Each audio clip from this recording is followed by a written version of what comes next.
Hi guys, this is A2 Chemistry and we are doing transition elements combined questions. Question 1. Copper is a transition element and has atomic number 29. Complete the electronic configuration for the copper atom and the copper ion in the +2 oxidation state. So the part of the electronic configuration that has been given is written as AR. Now, AR is argon, and argon has an electronic configuration of 1s2, 2s2, 2p6, 3s2, and 3p6. So, in total, 18 electrons have already been accounted for. So, 29 minus 18 is 11. So, we are supposed to account for the rest of the 11. So, if it is copper, copper will have the next orbital as 3D, and the one after that would be 4s. Now, in total, we have to fit 11 electrons. So 10 of them will go into the 3D orbital and one of them will go into the 4s orbital. And as for the copper ion with the 2 plus oxidation state, the 4s orbital will become completely empty and the 3D orbital will have 9 electrons present. The following equilibrium exists between two complex ions of copper in the +2 oxidation state. So we've got copper with 6 water reacting with 4 chloride ions, and here the 4 chloride ions have replaced the 6 water molecules. Name the type of reaction occurring here. This type of a reaction is known as a ligand substitution reaction.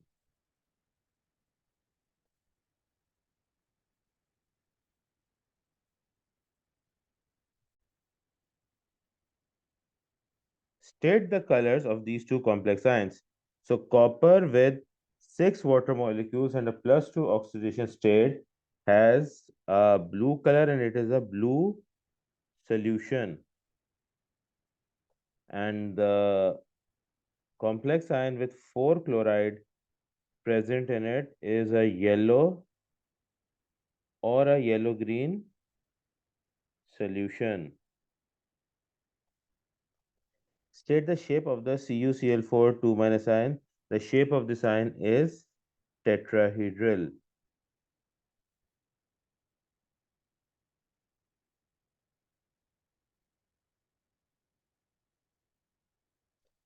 Write the expression for the stability constant for this equilibrium. So the equation given is this one, and we've got 6 moles of water here, which will not be included in the expression of the equilibrium constant. So we end up with CuCl4 2 minus in the numerator, and we have got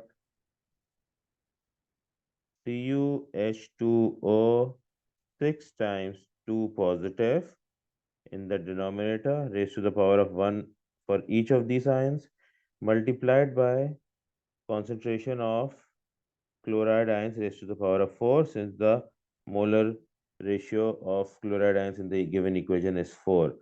So this is the expression for the stability constant of the given equilibrium.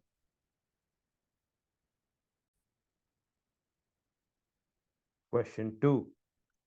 Transition elements are important metals because of their characteristic properties. Define what is meant by a transition element. So it is an element of the D block which forms at least one stable ion in which the d orbitals are partially filled with electrons. So that is the definition of transition element. Next, for each of the following complexes, state the coordination number and the oxidation number of the transition element present. So the coordination number is the number of dative covalent bonds present, and the oxidation number is the overall charge of the complex ion. So in the case of NiCN twice, NH3 twice, the charge on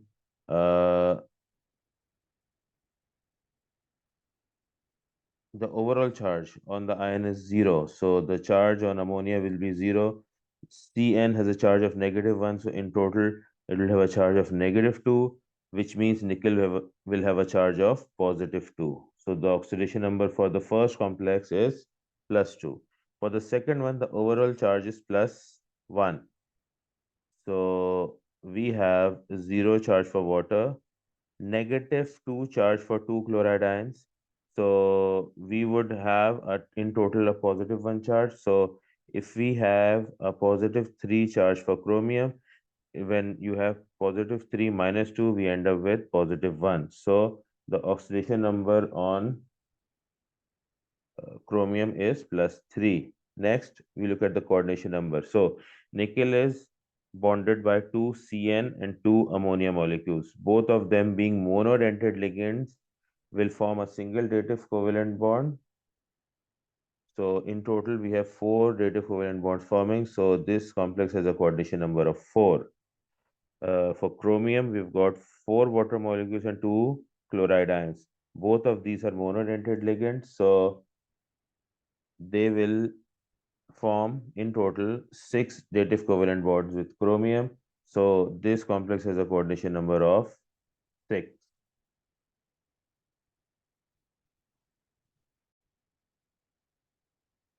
Next, state the type of bonding that exists between the ligand and the metal ion in these complexes. So the type of bonding is called dative covalent, which is also known as coordinate bonding. Suggest the structure of NiCN twice, NHC twice, and name its shape. So, if we have 4 coordination number for this complex, it could either be square planar or tetrahedral. So no other information is given. So we can choose either of the two shapes and make them. So let's choose square planar. So it would be nickel in the center. Then we would have a CN on each side, and we can have a chloride on each side as well, forming the square planar complex. And we have to write the name. So it would be square planar.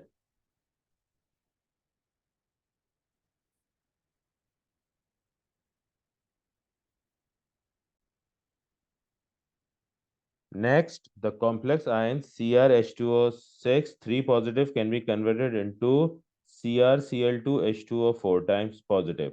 Suggest a suitable reagent for this conversion. So we have water being replaced by chloride ion. So we need something that would give us chloride ions, but they should be soluble so that they can replace water. So we can either have HCl aqueous, or we can have NaCl aqueous, or any other salt that would produce soluble chloride ions. State the type of reaction in one. So water is being substituted or replaced by chloride ions. So this reaction would be known as a ligand substitution reaction. Next, the CrCl twice H2O4 positive complex ion shows stereoisomerism. Name this type of stereoisomerism. So we've got 6 monodentate ligands, 4 of them are water molecules and 2 of them are chloride ions. So the type of isomerism shown would be cis trans or geometric isomerism.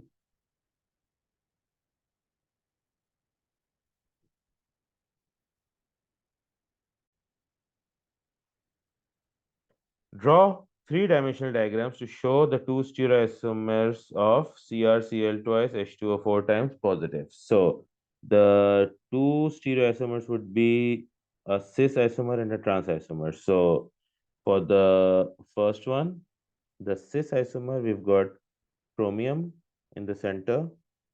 Then we've got six positions for binding of ligands.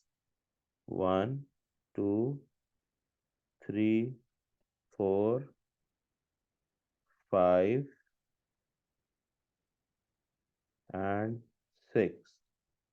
So these are the positions for the binding of ligands. And now, in order to form a cis complex with this complex ion, we would have two chloride ions present on adjacent positions, and the remaining positions would be occupied by water molecules.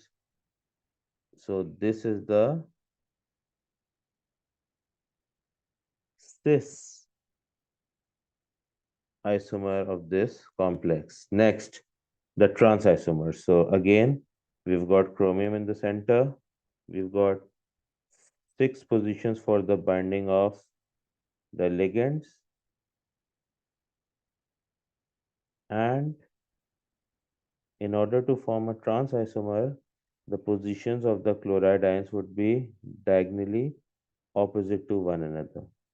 So if we have one chloride ion placed here, we would have the other one placed diagonally opposite to it, and the remaining four positions occupied by water molecules.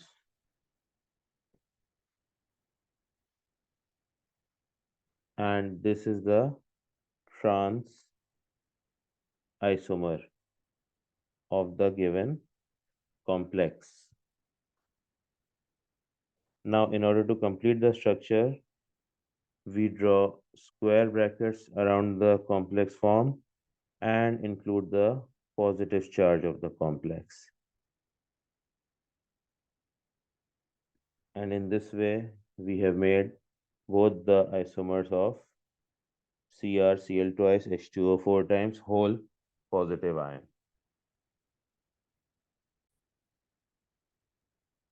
Question 3. Transition metals can form complexes. What is meant by the term transition metal complex? So, a complex is a molecule or ion having a central transition metal ion surrounded by one or more ligands. Now, the ligand would form a dative covalent bond with the central transition metal ion. Cobalt can form the compound CONH35Br sulfate and cobalt NH35 sulfate Br. These two compounds are structural isomers. So define the term structural isomer. Just by looking at these two, we know that the structural isomers have the same number and types of atoms present, but they form different structures, or you can say they have different structural formula. That is how structural isomers can be defined.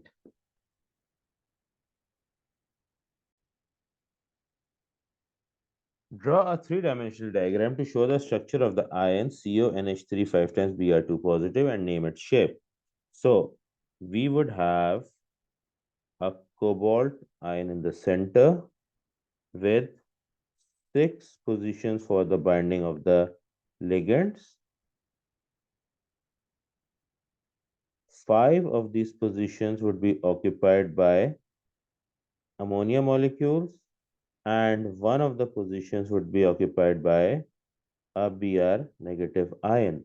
So placing Br negative ion here, we end up with NH3 in the remaining five positions.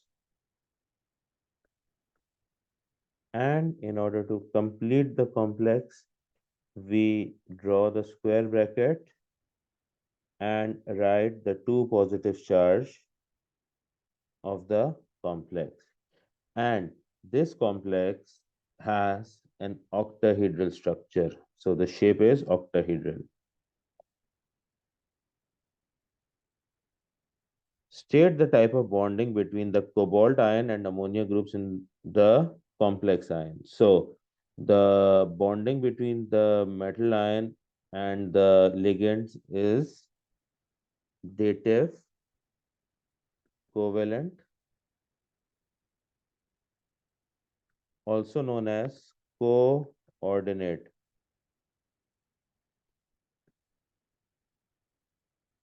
bonding.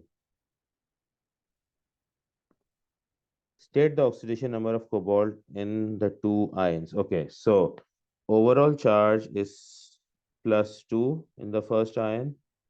Bromine has a charge of -1, ammonia has a charge of 0, and cobalt has a charge of x. So x plus 0 minus 1 is +2. So x has to be +3 in order for the overall charge to be +2. So cobalt has a charge of +3.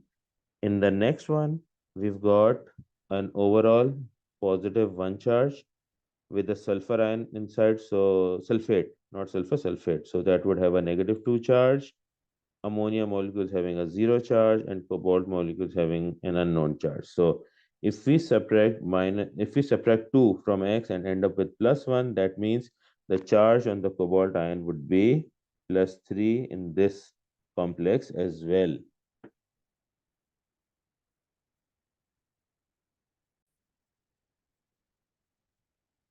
Solutions of the compound CONH3,5Br sulfate and CONH3,5 sulfate Br can be distinguished from each other by simple chemical tests.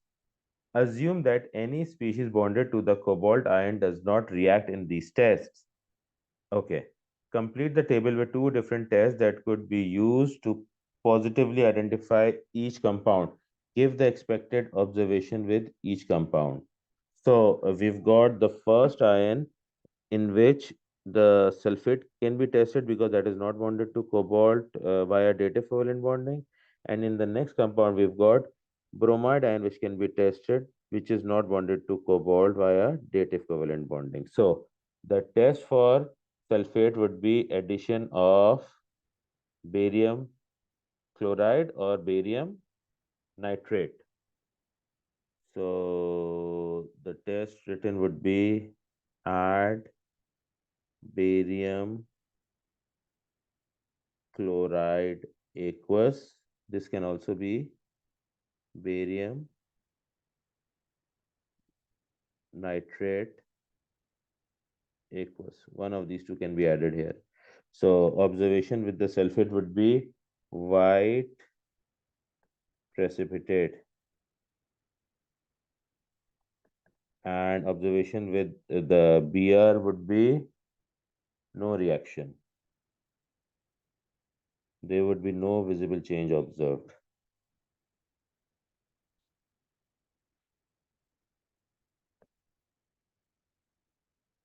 And the second test could be for bromide ion. So the test for bromide would be addition of aqueous silver nitrate. So add AgNO3 aqueous. So this has nothing to do with the sulfate ion, so no visible change. However, the one with the bromide ion would give a cream precipitate.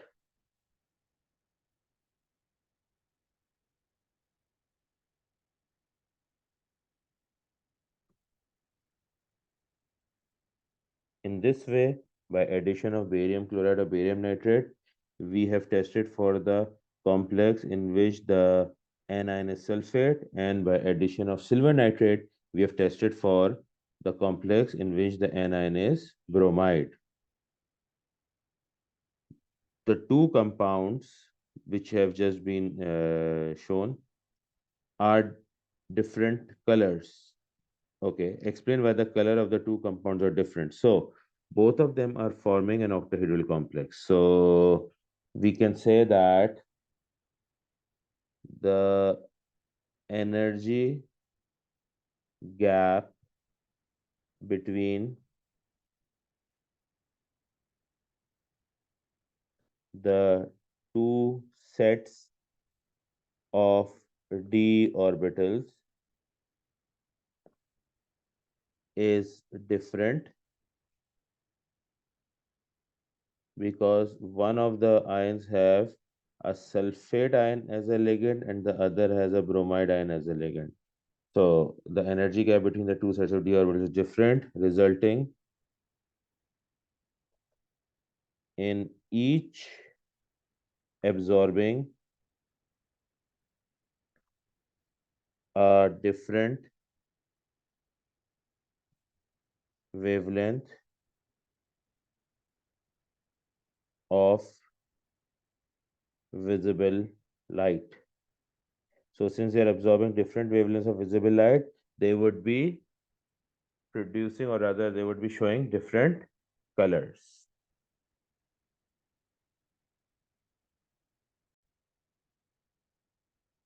Question 4. Cobalt is a transition element with atomic number 27. Cobalt forms ions with charges of +2 and +3. Both these ions form complexes. Complete the electronic configuration of a cobalt atom and a CO2 positive ion. So since cobalt has 27 electrons present, so the electronic configuration would be 1s2, 2s2, 2p6, 3s2, 3p6, and then we would have 3d7 and 4s2. So that would be the electronic configuration of the copper atom, and the two electrons lost resulting in the formation of the cobalt 2 positive ion would be the 4s2 electrons. So the electronic configuration of the CO2 positive ion would be 1s2, 2s2, 2p6, 3s2, 3p6, 3d7. One cobalt 2 plus ion can form a tetrahedral complex ion with four Cl negative ions. This complex is blue. What is meant by the term complex ion? So, a complex ion is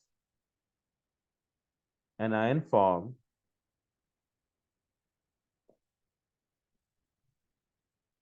with a central transition metal ion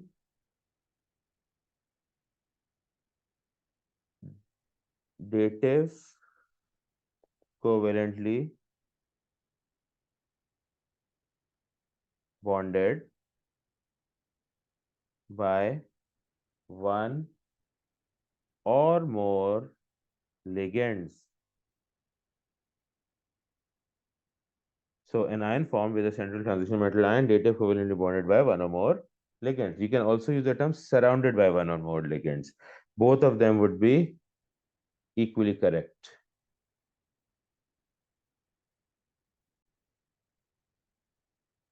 Draw the tetrahedral complex ion formed by one CO2 positive ion with four Cl negative ions. Your drawing should clearly show the three-dimensional shape and should include the overall charge on the ion. So cobalt has a 2 positive charge, and the tetrahedral arrangement would be like this. These are the positions of the four ligands that would be bonded to the cobalt ion. And then we place the ligands. So the ligands are Cl, Cl, Cl, and Cl. Now we are asked to show the charge on the ion. So the cobalt ion has a charge of +2, and there are four chloride ions with a charge of -1 each. So +2 minus 4 gives us a net charge of -2. So this is the shape of the tetrahedral complex of cobalt with 6 chloride ion.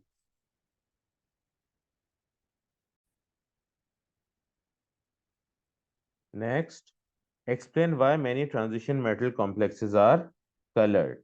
So, binding of ligands result in the d orbitals splitting into two groups with an energy gap between them. This results in absorption of visible light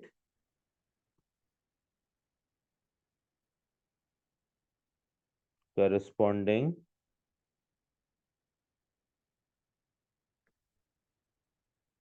to the energy gap.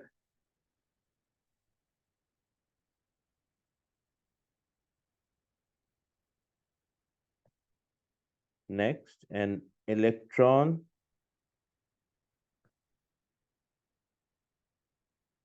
is promoted from the lower set to the higher set due to this absorption,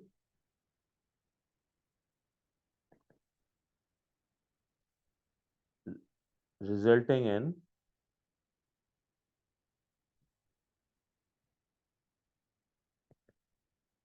appearance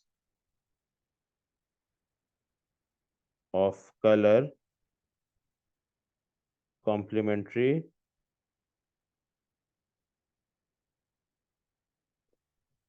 to the wavelength absorbed.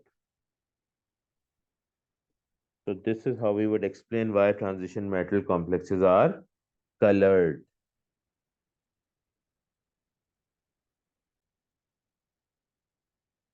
Next, using ideas from your answer to 3, suggest why the color of complex formed by one cobalt ion with 4 chloride ions is blue.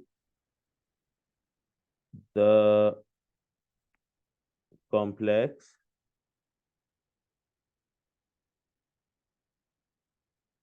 absorbs light in the yellow region. Because it absorbs light in the yellow region, the complementary color to yellow is blue. So we can see the color of the complex being blue. So we can continue. The complex absorbs light in the yellow region, resulting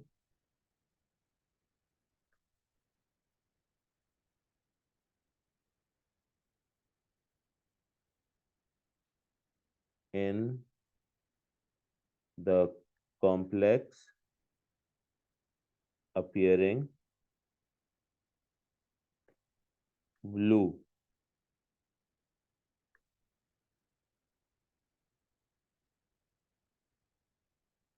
Next, describe the color change that occurs when water is added to blue crystals of cobalt to chloride complex.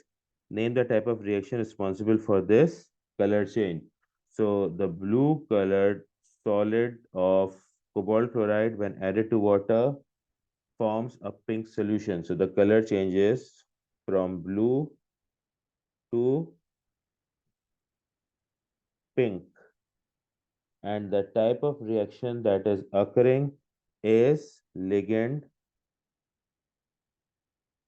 substitution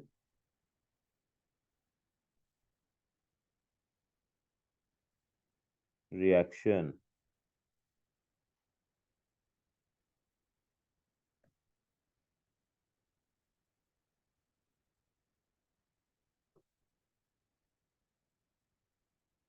Next, cobalt 3 forms two isomeric octahedral complexes with the formula CONH3 thrice NO2 thrice. The NO2 negative ion is monodentate. Complete the diagram to show the three-dimensional structure of the two isomers and suggest the type of isomerism shown here. So we've got three ligands that are ammonia and three ligands that are NO2 nitrite. So they would form in total six dative covalent bonds. Thus, this would be an octahedral complex. And since we've got three nitrites and three ammonia, we would end up with a cis and a trans conformation for the isomers. So the positions of binding of the ligands, two of them are shown. We have to draw the remaining positions. So these are the remaining positions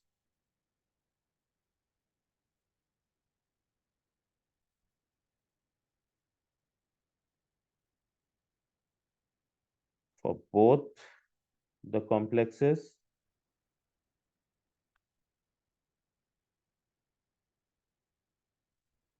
And now the placement of the ligand. So we have three ammonia and three nitrites. So they would be placed on adjacent positions in the cis complex. So NO2, NO2, and NO2. These are the positions of nitrate on the cis isomer, and positions of ammonia would be NH3, NH3, and NH3. These are the positions of the ammonia ligands. The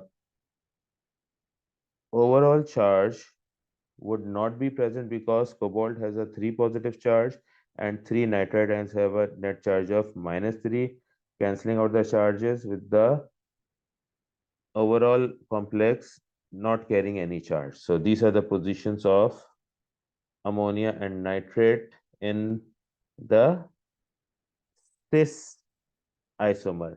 Now for the trans isomer, we would have two nitrites remaining in their original positions and one of the nitrite ions being diagonally opposite to one of the two drawn earlier. And the remaining three positions would be occupied by ammonia. In this way, we have drawn the cis and the trans isomers of the given complex.